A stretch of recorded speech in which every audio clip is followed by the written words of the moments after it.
আমার নাম আব্দুল আজিজ। আমি ঈশা এগ্রিসিড প্রাইভেট লিমিটেড কোম্পানিতে কাজ করি।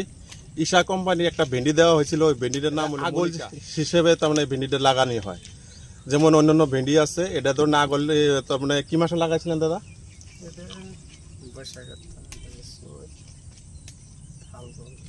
ফাল্গুনে প্রথম লাগাইছি। ফাল্গুনে প্রথম লাগাইছে। আচ্ছা, ভেন্ডিটা যে আপনি করলেন, ভেন্ডিটার কালার, কোয়ালিটি, সাইজ কিরকম? এটা কিন্তু ঈশা কোম্পানির মনিকা ভেন্ডি।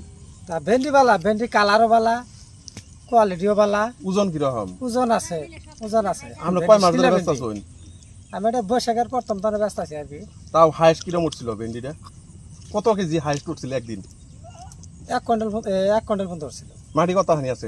আধা বিঘা, পুরা আধা বিঘার মধ্যে 1 কুইন্টাল ভেন্ডি উঠছিল। আধা বিঘা 1 কুইন্টাল। এমনি ভেন্ডির সাইজটা তো ওকে আছে, কুইন্টাল লাভে আরে নাকা নাকি দুই কালার কোয়ালিটি তো ওকে আছে।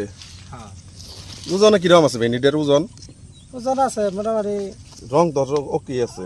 বস্তা ভরে নিলে তো 40-50 কেজি হয়। আপনার নামটা কইতো দেখি, আর গ্রামের নাম কইতো? আমার নাম শাহজাহান আলী, গ্রামের নাম বড়বাজার, আর ডিস্ট্রিক্ট দরং। এই চাষি ভাইটা তার মানে আপনার বড়বাজার একজন চাষি ভাই, ওনার নাম হলো শাহজাহান আলী। উনি ধরেন না এই ঈশা কোম্পানির মনিকা ভেন্ডি করছে। কালার কোয়ালিটি ওকে আছে, ওজনও ভালো আছে, কোনো ধরনের প্রবলেম নাই। তে আগামী বছর কি ভাই এই ভেন্ডিটা করা যাব? হ্যাঁ হ্যাঁ, আগামী বছর আমি করবো আর মেলা মানুষ করবো। এটাকে আমার ক্ষেত দেখে আর মেলা মানুষ কইছে না ভেন্ডি করে নেবো। অন্য ভেন্ডি থেকে কিরকম হয়েছে তাতে? অন্য ভেন্ডি থেকে ভালো আছে এটা। এই ভেন্ডিটার নাম মনে রাখবেন, ঈশা কোম্পানির মনিকা ভেন্ডি। ঠিক আছে, ধন্যবাদ।